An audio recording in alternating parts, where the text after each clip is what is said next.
Your parents don't support you? Who cares if your team doesn't support you? Who cares if your friends think you're crazy? Who cares if nobody in this world sees your dream? It is not your parents or your professors or your peers or the world's job to support your dream. That's your dream. That dream was sowed into your heart. That dream was given to you to nurture, to protect, to fulfill. It's not somebody else's job. So if your parents don't like your idea, you don't have to live your life to please just your parents. If your friends think you're crazy, it's not your job to make all of your friends think that you're sane. If your professors or the people in your community think, oh my gosh, you're just reckless and crazy and stupid, it's not your job to prove that you're smart to them. Your job is to fulfill that heart's desire. Your job is to fulfill that part of you that is begging you and pleading you to follow your dreams, to follow your heart, to create your thing. So first and foremost, don't think that it is everybody else's job to support you. It's not everybody else's job to cheer you on, to give you money, to invest in you, to pat you on the back every time you walk into your house at night and you did a good job. It's okay that other people have a different vision for themselves than you do.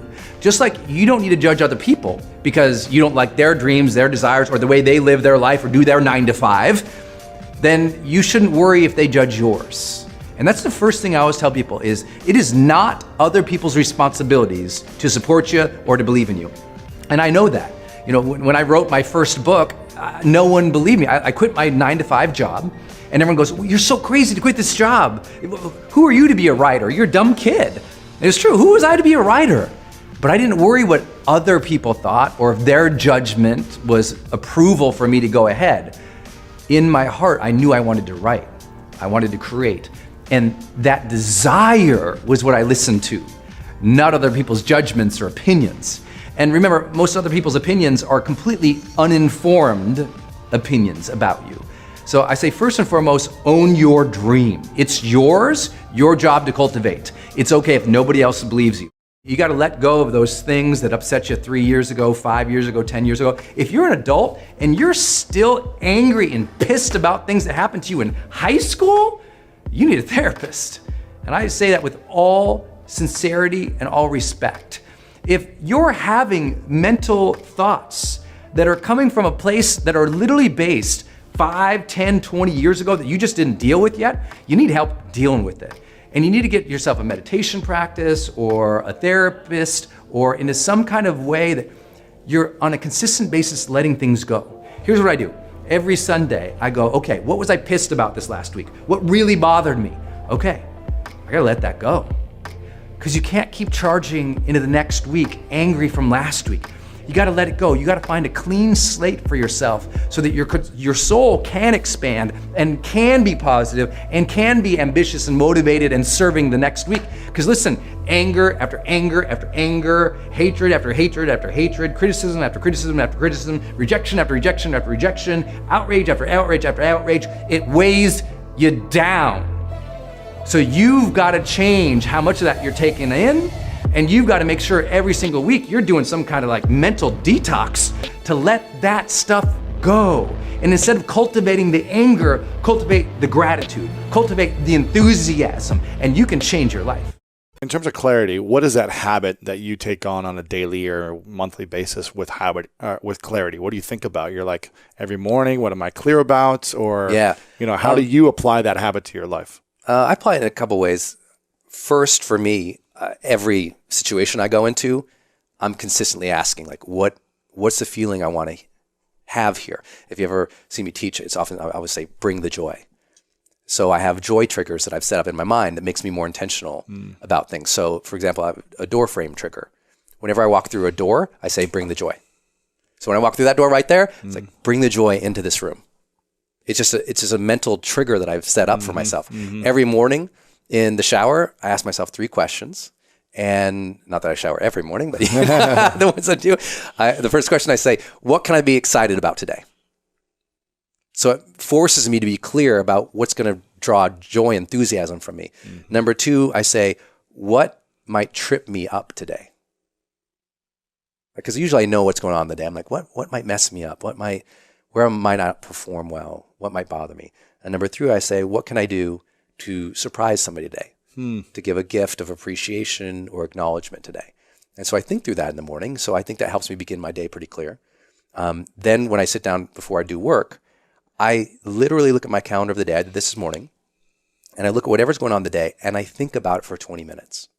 It's one of my 20-minute routines in the morning. I literally think about my calendar for 20 minutes a day. And people think that's crazy.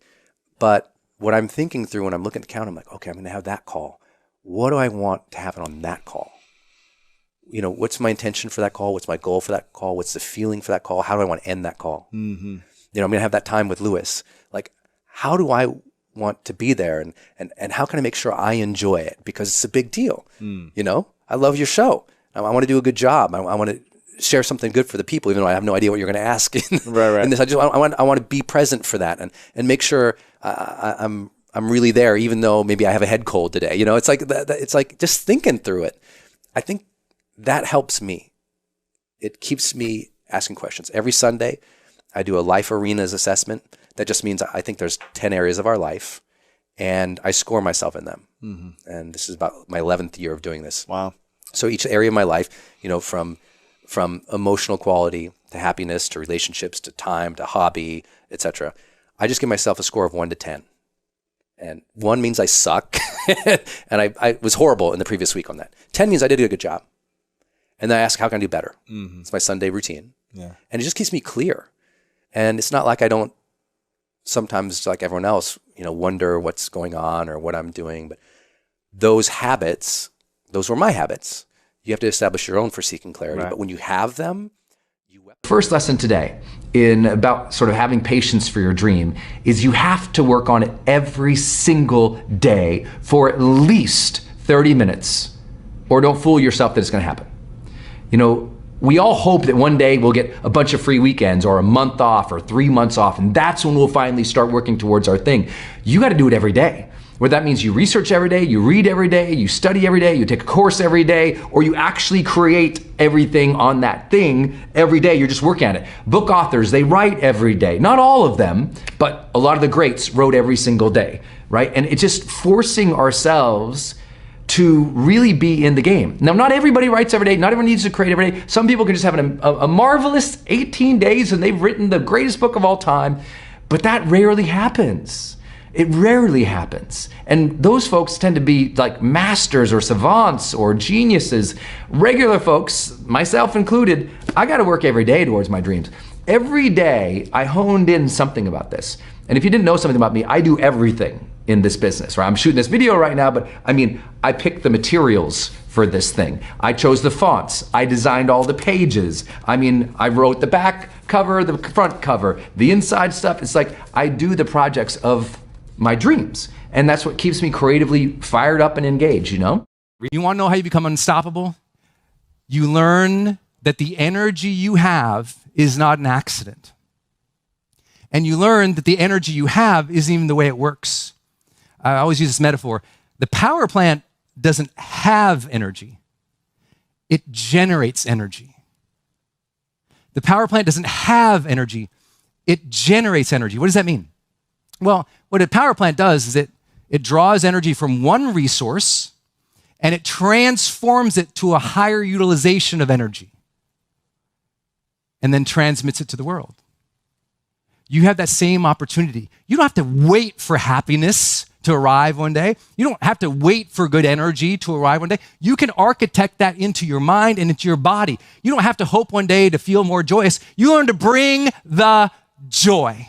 You bring the joy. You bring the joy to the morning light. You bring the joy to your family. You bring the joy to the dinner table. You bring the joy to that team who sometimes, and you show up with a positive mindset every day and they're like, who is this person? And you know what? When they call you annoying or they call you inauthentic or they call you too happy or a stupid optimist or whatever, you take the joy that you're part of a rare set of human beings who would spend their day like this, working on ourselves and growing, because you know what? You want to get believers in your life? get some momentum with a good attitude. And all of a sudden they start coming around when they're like, oh, wow, you're different. And you're like, yes, I am, because you worked for it, because you knew life was short. You knew it was short. And you decided at some point in your life, hey, there's only so much time. Let me show up with greater intention.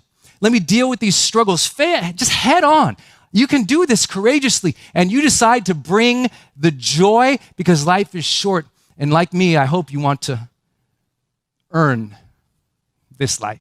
You have number one issue with being productive isn't that people usually don't know what to do with the day. It's that they look at it with dread and they accept that feeling and they stop. They go, I don't wanna. So they stop. Even though if they looked past the immediate dreadful activity and looked into the future about the benefits it would give them, if they could reconnect with that, they could push through. It's that when we get in the short term, just automatic feelings, automatic emotions that come up, those things, when they're not monitored consciously, and sometimes they're not overridden by a higher calling, a higher ambition to serve, a higher mission, then what ends up happening is we go, I'll do it tomorrow. I'll skip this one and, I'll get the workout in tomorrow, and then workout comes tomorrow, I'll get it in next Friday, and then it doesn't come in next Friday, and then I'll get the work in, the work doesn't happen, and we keep telling ourselves these stories, I'll do it when I feel like it. But I hope if one thing you've learned here is the power plant doesn't have energy, you need to generate the energy in which you need to excel.